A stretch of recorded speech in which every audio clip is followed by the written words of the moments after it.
Hello friends, Radhe Radhe.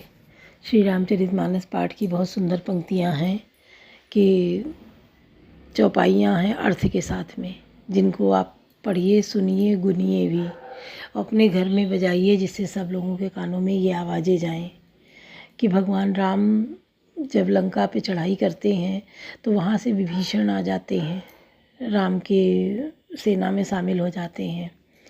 तो जब रावण का अंत नहीं हो रहा था और जितना उसको मारा जाए, सिर काटे जाए, उतने वो नए रावण बन के तैयार हो जाएं, तब विभीषण ने ही ये राज दिया कि उसके नाभि में अमृत है, आप अपना बाण उसकी नाभि पे चलाइए, तब उसके प्राण निकलेंगे। तो भगवान राम ने ऐसा ही किया।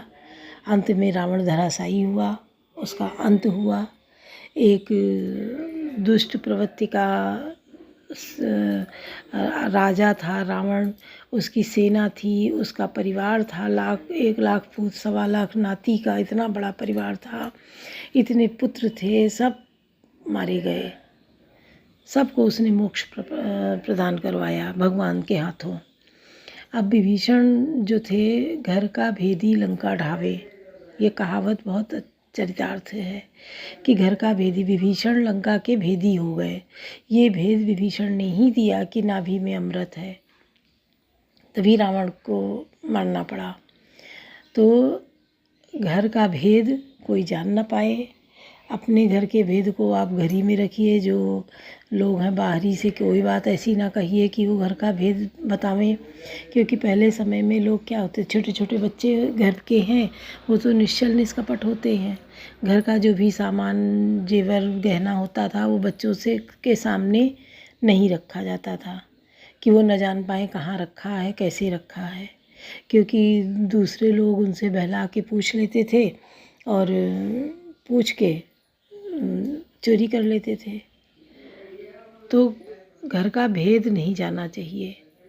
जब घर का भेद जाता है तभी गलत काम होते हैं, घर बिगड़ जाते हैं। ये रानी लक्ष्मीबाई युद्ध कर रही थी, सिंधिया ने अगर फाटक ना खोला होता तो रानी लक्ष्मीबाई ना मरती। सिंधिया ने विश्वासघात किया रानी लक्ष्मीबाई के साथ में। तो हमें इन जयचंदों से बचना है। जयचंद ने भी पृथ्वीराज का साथ नहीं दिया और दोगलापन किया पृथ्वीराज के साथ, जो उनको बन बन भटकना पड़ा, घास की रोटी खानी पड़ी, और फिर उन्होंने जोड़ जोड़ के फिर युद्ध किया, हल्दी घाटी का युद्ध हुआ। और पृथ्वीराज बहुत ही बलशाली थे, वीर थे, और तीर तलवार चलाने में बहुत बहादुर थे। जब इनको आंखें निकलवा दी गईं और इनसे तीर चलाने के निशाना साधने के लिए कहा गया, तो ये आवाज़ के उस पे तीर चलाते थे कि अगर आवाज़ आ रही है तो शब्द भेदी बाण, उसको बोलते थे, शब्द भेदी बाण चलाते थे। तो कवि थे, उन्होंने कुछ लाइनों में इनको संकेत दिया, क्योंकि जिसने आंखें निकलवाई थी मुगल ने, वो ऊपर बैठा था, तो उसकी माप बता के और अपनी लाइनों में कह दिया, जिसके द्वारा इन्होंने तीर चला के उसको मार दिया था। तो क्या बताया, 4 बांस 24 गज, वो इतने ऊंचे चढ़ के बैठा था। 4 बांस 24 गज, अंगुल अष्ट प्रमाण, ता पर मुल्ला बैठा है, मत चूको चौहान। तो ये उन्होंने लाइनों में, चंद लाइनों में पूरी नाप बता दी, इतनी ऊंचाई पे वो बैठा है और इसको चूकना नहीं है। और बस पृथ्वीराज ने इतनी ही ऊंचाई का आकलन करके तीर चलाया है, जो सीधा जाके उसके लगा है और वो मारा गया। तो हमारे देश में बहुत बड़े बड़े महान योद्धा हुए हैं और ज्ञानी हुए हैं, चाणक्य जैसे ज्ञानी हुए हैं, विवेकानंद जैसे महान पुरुष हुए हैं, कि जिन्होंने जाके, जब विदेश में गए, सम्मेलन हुआ, तो वहाँ जाके सबके देशों के जो महान ग्रंथ थे उनको रखा गया। तो उसमें सब अपनी अपने ग्रंथ को ऊपर रखें, वो जाएं वो अपना निकालें सबसे ऊपर रख दें, वो जाएं अपना निकालें सबसे ऊपर रख दें। इस तरह कर कर के गीता जो थी अपने भारत देश की वो सबसे नीचे आ गई। विवेकानंद जी नहीं उठे, नहीं उठाया उसको। जब लास्ट में बोलने को दिया गया तो सब अपने अपने उससे बोले, इनको दिया गया जीरो शब्द, जीरो पे बोलो। इन्होंने जीरो पे इतना लंबा बोला, इतना लंबा चौड़ा बोला कि सब देखते रह गए, बराबर 48 घंटे बोलते रहे, सबकी आंखें खुली रह गईं। और इन्होंने कहा गीता, गीता जो हमारी सबसे नीचे है, ये तो न्यू बनी है, अगर न्यू मजबूत है तो सारी बिल्डिंग मजबूत रहेगी, हमारी गीता न्यू का काम कर रही है। सबके मुंह बने रह गए। और विवेकानंद ने जाके विदेश में भी अपने भारत देश की छाप छोड़ दी, जो आज भी वो इतनी कम एज में, बहुत कम उम्र उन्होंने जी है भगवान की उससे कि 40 साल की उम्र में ही वो चल बसे। जो लोग कुछ समझ नहीं पाते हैं उतने में उन्होंने अपना इतना ज्ञान का प्रचार प्रसार किया कि आज भी वो अमर हो गए हैं। तो हमें ऐसे लोगों से प्रेरणा लेनी चाहिए। सुनिए, माही जो नहीं हो तात तुम पाही, परम चतुरता श्रवण सुनिए, बेसे राम उदार समाचार, पुण्य सब कहे गढ़ के बाल कुमार। कवन सो काज कठिन जग माही, जो नहीं हो तात तुम पाही। अंगद की परम चतुरता पूर्ण उक्ति कानों से सुनकर उदार श्री रामचंद्र जी हंसने लगे। फिर बालपुत्र ने किले के लंका के सब समाचार कहे। रिप के समाचार जब पाए, राम सचिव सब निकट बुलाए। लंका वहाँ के चारि दुआरा के, विधि लागी करो विचारा। जब शत्रु के समाचार प्राप्त हो गए तब श्री रामचंद्र जी ने सब मंत्रियों को पास बुलाया और कहा, लंका के 4 बड़े विकट दरवाजे हैं, उन पर किस तरह आक्रमण किया जाए, इस पर विचार करो। तब कपीस ऋक्षेस विभीषण सुमिर हृदय दिनकर कुलभूषण, कर विचार 3 मंत्र दृढ़ावा, 4 यनी कपि कटुक बनावा। तब वानर राज सुग्रीव छत्रपति रीक्षपति जाम्बवान और विभीषण ने हृदय में सूर्यकुल के भूषण श्री रघुनाथ जी का स्मरण किया और विचार करके उन्होंने कर्तव्य निश्चित किया। वानरों की सेना के 4 दल बनाए, यथा जोग सेनापति कीने, जू तब सकल बोली तब लीने, प्रताप कई सब समझाए, सुनि कपि सिंह नाद करिधाए। और उनके लिए यथा योग्य जैसा चाहिए वैसे सेनापति नियुक्ति किए। फिर सब युद्धपतियों को बुला लिया और प्रभु का प्रताप कहकर सबको समझाया, जिसे सुनकर वानर सिंह के समान गर्जना करके दौड़े। हर्षित रामचरण सिर नामहि, गई गिरि शिखर वीर सब धामहि, गर्जहि तरजहि भालु कपीसा, जय गौ वीर कौशलाधीसा।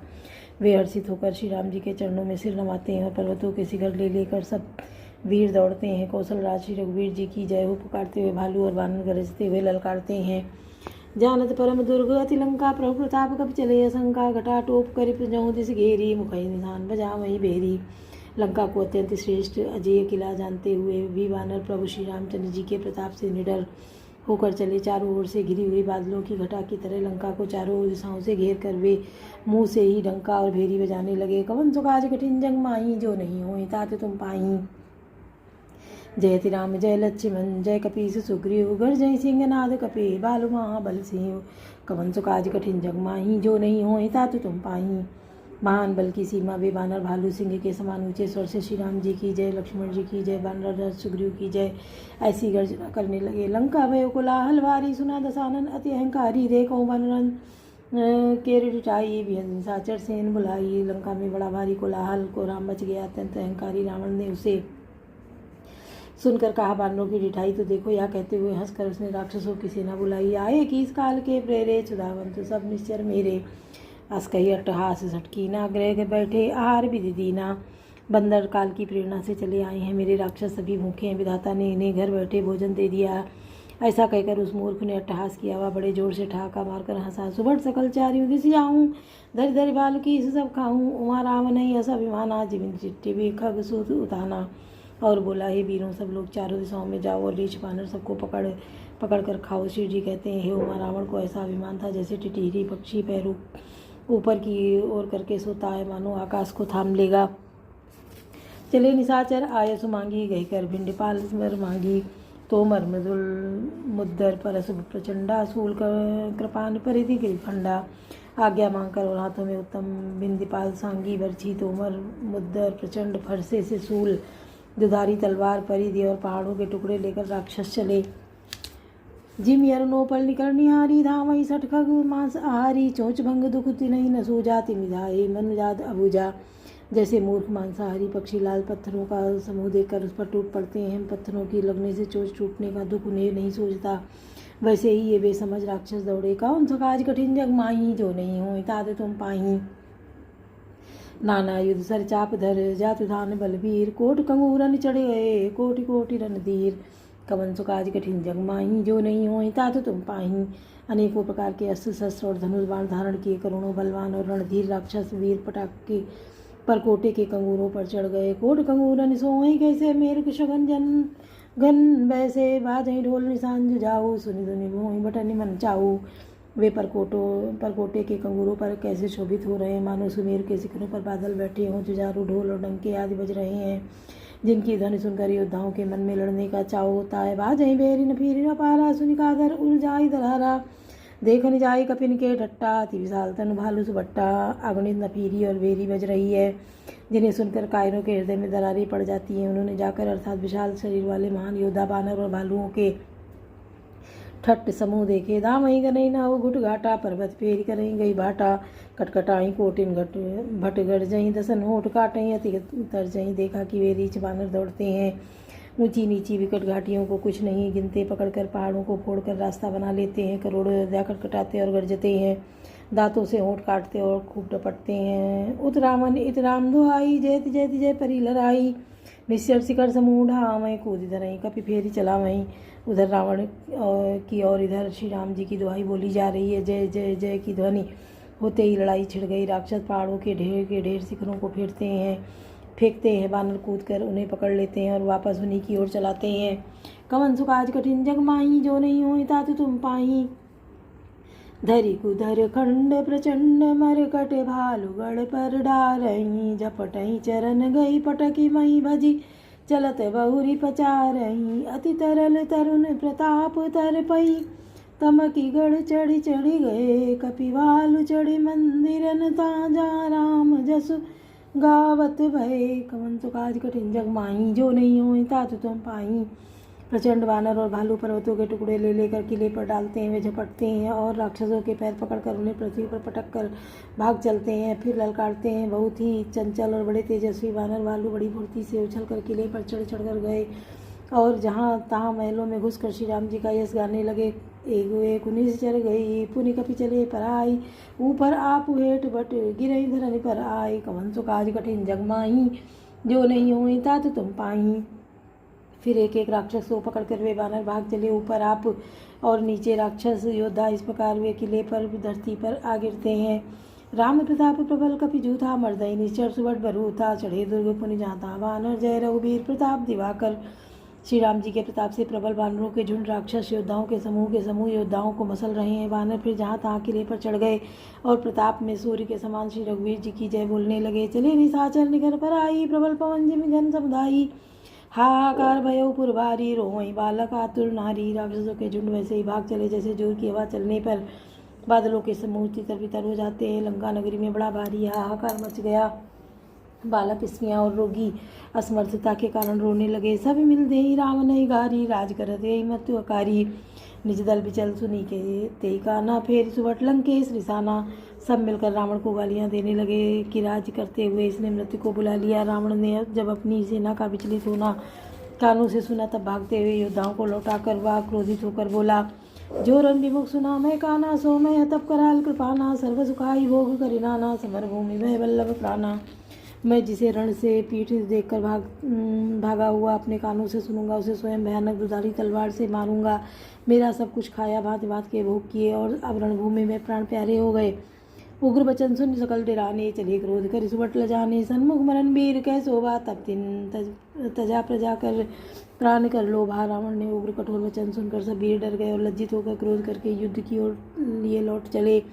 रण में शत्रु के सन्मुख युद्ध करते हुए मरने से वीर की शोभा है यह सोचकर तब उन्होंने प्राणों का लोभ छोड़ दिया। कवन सो काज कठिन जग माही जो नहीं होए तात तुम पाही। बहु आयुध धर सुबट सब बिरही पचारी पचारी। व्याकुल किए भालू कपि परिधि त्रिशूल निवारी। कवन सो काज कठिन जग माही जो नहीं होए तात तुम पाही। बहुत से अस्त्र शस्त्र धारण किए सब वीर ललकार कर भिड़ने लगे। उन्होंने परिधों और त्रिशूलों से मार मार कर सब जीक्ष वानरों को व्याकुल कर दिया। बोलो सियावर रामचंद्र की जय, पवन सुत हनुमान की जय, लाडले लखन लाल की जय।